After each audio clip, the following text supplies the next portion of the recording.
সকল দর্শকদের স্বাগত জানিয়ে শুরু করছি আজকের নতুন পর্ব। আজকের নতুন পর্বে থাকছে সুন্দর একটি ফুলের ডিজাইন। ফুলের ডিজাইনটি চমৎকারভাবে ফুটিয়ে তুলতে আমি কয়েক ধরনের সেলাই দিয়ে সুন্দর এই ফুলের ডিজাইনটি আপনাদের সামনে তুলে ধরেছি। আসসালামু আলাইকুম, আমি জেসমিন। আপনাদের প্রত্যেকে আমন্ত্রণ জানাচ্ছি আমার ইউটিউব চ্যানেল জেসমিন হ্যান্ড এমব্রয়ডারিতে আমার ভিডিওগুলো দেখার জন্য। ফুলের ভরাট করতে নির্দিষ্ট কোনো সেলাই হয় না, বিভিন্ন ধরনের সেলাই দিয়ে ভরাট ডিজাইন করা হয় ফুল, লতা বা পাতাতে। ফুল কখনো কথা বলতে পারে না, তবুও তাদের সৌন্দর্য শত ভাষার চেয়েও গভীর। আট পাপড়ি ফুলের ডিজাইনটি সেলাইয়ের জন্য আমি সুন্দরী 2 গুণ সুতা এখানে ব্যবহার করেছি এবং 3 কালারের সুতা আমি এখানে নিয়েছি। আপনারা আপনাদের ইচ্ছে মতো কালার বা সুতা ব্যবহার করে নেবেন। ফুলের পাপড়ির 2 পাশে দাগ বরাবর সেলাই তুলে কিছুটা ফাঁকা করেই প্রথমে পাপড়ির ভরাটটা করে নিব।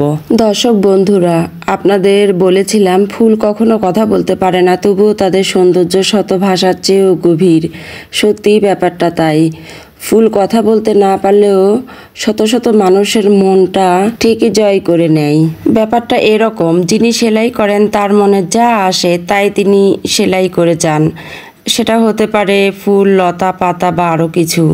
বলা যায় সেলাই হচ্ছে মনের ডায়েরি, যেখানে শত শত অনুভূতি প্রকাশ করা যায়।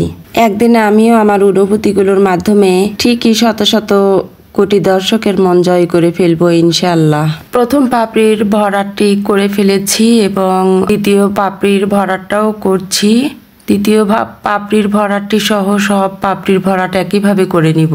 দর্শক বন্ধুরা, আপনারা যারা এখনো একটি লাইক করে দেননি, প্লিজ আপনারা একটি লাইক করে দিবেন, কারণ একটি লাইক আমাদের কাজের প্রতি অনেকটাই অনুপ্রেরণা যোগায় এবং সেই সাথে আমাদের নতুন নতুন দর্শকদের কাছে ভিডিওটি পৌঁছে যেতে সাহায্য করে।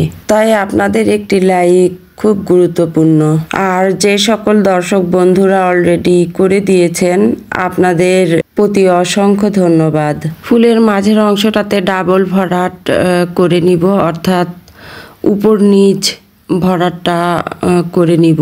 এখানে ফুলের মাঝের অংশটাই হলুদ কালারের, হলুদ ঠিক একদম হলুদ না, হলুদের কাছাকাছি, হলুদ থেকে কিছুটা ডিপ এই কালার সুতা ব্যবহার করেছি।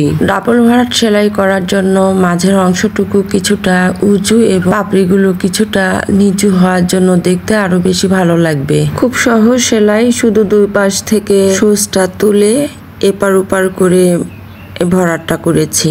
একইভাবে উপরেও দাগের এপার ওপার ফোর তুলে সেলাইটা করে নিতে হবে। যে সকল আপুরা মনে করেন সেলাই অনেক কঠিন, আসলে সেলাই এতটাও কঠিন না। একটু মনোযোগ সহকারে দেখলে যে কেউ এই সেলাইগুলো করে নিতে পারবেন। খুব সিম্পল এবং সহজ কিছু সেলাই। এই সহজ সেলাইগুলো দিয়েই আমি আমার ফুলের অথবা লতা পাতার যে ডিজাইনগুলোই করি না কেন আমার চ্যানেলে আমি সহজভাবেই আপনাদের দেখানোর চেষ্টা করি।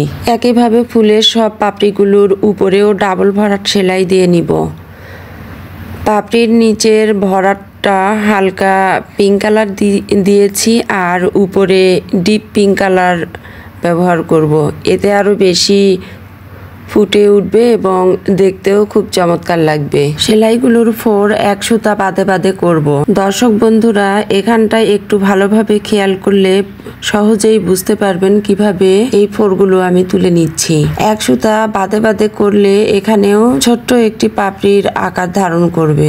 যে সকল নতুন বন্ধুরা আজকে প্রথম আমার চ্যানেলটিকে ভিজিট করছেন, আপনারা চাইলে আমার এই কাজগুলো আপনাদের যদি ভালো লাগে আমার চ্যানেলটিকে সাবস্ক্রাইব করে আমার পাশে থেকে যেতে। যারা হাতের কাজ পছন্দ করেন, হাতের কাজের ডিজাইন বা সেলাই প্রয়োজন আছে, চাইলে আপনারা আমার চ্যানেলের অন্যান্য ভিডিওগুলো দেখে আসতে পারেন। আমি আমার চ্যানেলে নিত্য নতুন সহজ সহজ সেলাইগুলো তুলে ধরার চেষ্টা করি দর্শকদের সামনে। ভিডিওগুলো থেকে সামান্যতম উপকৃত হয়ে থাকলে দর্শক বন্ধুদের কাছে আমার বিশেষ অনুরোধ, একটি করে লাইকের মাধ্যমে উৎসাহিত করবেন আমাকে এমন আরো সুন্দর সহজ সেলাইগুলো তুলে ধরার জন্য। দর্শক বন্ধুরা, আজকের ভিডিওটি আপনাদের কাছে কেমন লেগেছে তা জানিয়ে আমাকে মেসেজ করতে পারেন। সেলাইয়ের ডিজাইনটাকে আরও বেশি ভালোভাবে ফুটিয়ে তুলতে মাঝের অংশ সহ পাপড়ির চারপাশে ব্যাক স্টিচ সেলাই দিয়ে আরও বেশি চমৎকার করে নিয়েছি। যারা এতক্ষণ ধৈর্য সহকারে আমার ভিডিওটি শেষ পর্যন্ত ছিলেন, আপনাদের প্রতি আমার চিরকৃতজ্ঞতা এবং আবারও অভিনন্দন জানিয়ে আমি আমার আজকের ভিডিওর আপনাদের সাথে কথা বলা এই পর্যন্তই শেষ করব। আপনাদের কাছে আমার পরবর্তী ভিডিও দেখার অনুরোধ করে আবারও কথা হবে আপনাদের সাথে।